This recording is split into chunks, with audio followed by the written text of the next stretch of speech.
everybody, it's your girl called Back Christina, and I got something I want to talk to y'all about. So, at work, I'm working at a new location. So, I usually work at location number 1, and because our owner is out of town, I'm helping out at location number 2. And at location number 2, there's a particular coworker who always complains. To me, she always complains because it's always like she's always saying how things should be done, how things should be, period, at this particular workplace. And I'm so annoyed. I'm so annoyed because it just seems like she's always complaining, and it seems like she's never grateful for like anything. Like, we're in a whole pandemic right now, right? And it's like she wants us to have more clients, but we're in a whole pandemic, so people aren't as enthusiastic as they were pre-COVID to go out of their way to go get their hair done anymore because it's a pandemic. And I'm like, how are you complaining about not having enough clients when you aren't doing everything you can to market yourself and we're in a pandemic? Like, I don't understand, you know? And it's so irritating. And I pray for her, and I ask God to give her an attitude of gratitude so that she could stop being so like nitpicky over everything and having such a sour attitude about certain things. And I realized that I complain a lot too, but I complain in a different way because I'm a crybaby. I've always been a crybaby, and I feel like that by me being so aggravated by her complaining so much, it made me want to ask myself, well, why am I annoyed, or why am I feeling some type of way about her complaining all the time? You know, like, why would I even care? You know, like, it's not like I'm not a caring person, but I cared so much because I'm a crybaby and I do the exact same thing when I don't understand why things can't be my way. And for a long time, I thought that people who voiced their opinions about certain things and who were, you know, very dramatic and very open and expressive, I thought that they were doing the most.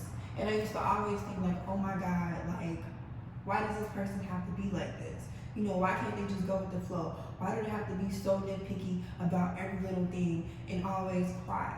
You know, and now that I'm thinking about it, all those times that I got frustrated or annoyed with those type of people who were doing that, I was annoyed because they were just being reflections of me.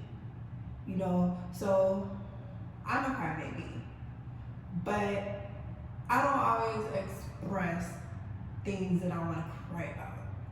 You know, sometimes I repress them, or, you know, sometimes I even talk to like very close family and friends about my opinions and my feelings. But I don't really like express those opinions and feelings a lot because I don't want to be the complainer. I don't necessarily want to be a people pleaser, but I don't necessarily want to be a complainer, you know, because I know I don't know a lot of stuff. But as I'm sitting, as I'm thinking, as I'm talking, there's nothing wrong with being a crybaby. There's nothing wrong with admitting that your feelings are hurt or you don't like the way that things are. There's nothing wrong with that. You know, and some people may see it as a sign of weakness. Some people may be annoyed by it, but it's honestly a form of strength. Strength and courage. It takes strength and courage to voice your opinions and let it be known that you're not okay with the way that certain things are, or let it be known that you don't like this or you don't like that. That takes strength and courage, and a lot of people don't have a lot of strength and courage because a lot of people keep their ideas and their thoughts to themselves. Some people keep their things, like their thoughts to themselves because some people keep their thoughts to themselves because they don't want to stir the pot. They don't want to be that one oddball or that one person that makes it difficult for everybody else. And then you have that one person who does complain and who does cry about what they don't like and how things should be. And we look at that, or I used to look at that person as like, oh my God, like They just always gotta be with the dramatics and the theatrics. And I think I really admire those type of people, because as I'm coming of myself and learning to like love myself more and express myself more and working on my spirituality, my relationship with God, and myself having an attitude of gratitude, it's like at this point the only thing I feel like that's really holding me back is me actually like letting my emotions out and letting my feelings out and letting my opinions out. You know, sometimes I feel a little bit too dramatic myself, but like I never wanted to be like that overly dramatic person. So I just got to a point where instead of being a crybaby, you just kept everything to myself. Okay, I don't really know where I was going with that. Yeah, it's okay to be a crybaby. It's okay to be yourself. If you're overly sensitive, if you have a system or a flow of life that you follow and there's some blockages somewhere or you feel like you're being violated, it's okay to voice your opinions about it. You know, it's okay if you're labeled a crybaby. So what? So what? It's okay to be you. You know, it's okay to cry. It's okay to cry about things. It's okay to have your feelings hurt. It's okay to have hurt feelings. It's okay to feel. And if that comes across as you being a crybaby because maybe, you know, every little thing makes you feel a certain way or act a certain way or feel a certain level of emotions, it's okay. It's okay. Like, you can't tell somebody else how to feel. You can't tell somebody else how to be themselves. And if you're a crybaby, if you're super sensitive, if you're super emotional, be that. Don't feel like you have to hide that just to get along with certain people. Because if that's how you are, then you're not expressing that, you're not being that. You're just resisting yourself and resisting who you are, and you're preventing other people from really getting to know you. So let yourself be mushy and let yourself be soft and let yourself be a crybaby. A lot of people can't feel anything. A lot of people don't have any emotions and they don't even really know how to express their emotions unless they read a meme about it. So at least when you're a crybaby, you know that you feel all the feels and that you're not trying to prevent yourself from feeling anything. You just feel it and you just are, and that is a strength and that is a talent, because there are a lot of people who are cold-hearted and a lot of people who don't love themselves and a lot of people who are insecure and they don't even know how to articulate their feelings.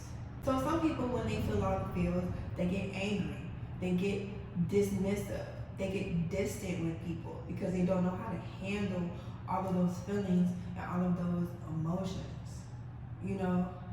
Now, you definitely don't want to be on the end of the spectrum where you're crying about like every little thing.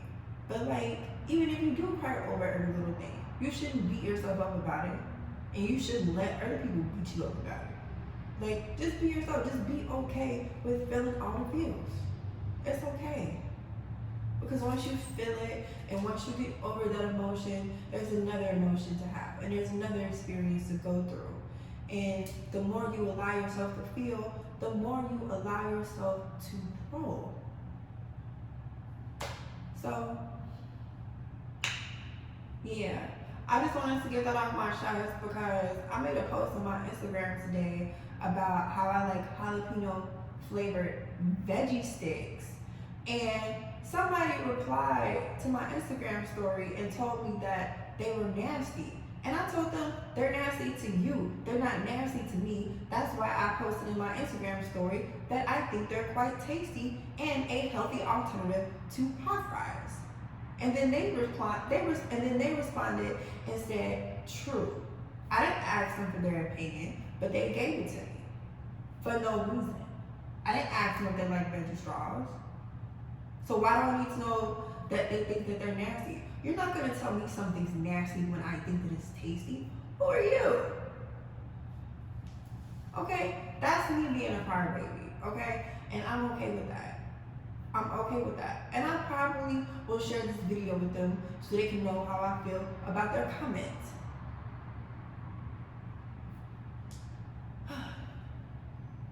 See, it's okay to feel all the feels. You know, I probably shouldn't have gotten all worked up about it, but it's like, why are you giving me your opinion when I didn't ask for it? You know, I'm just doing my thing on my Instagram story, talking about what kind of chips I like and saying that it's a healthy alternative to X, Y, and Z. Why are you telling me that you think they're nasty? You thinking they're nasty is not going to stop me from eating them. I still think they're tasty. How about that? All right, that was my message for the day. I just wanted to encourage everybody to feel all the feels, and if you are a crybaby, be a crybaby. And if you're not a crybaby, support your friends who are crybabies and encourage them to continue to feel all the feels. Make sure you subscribe. Bye.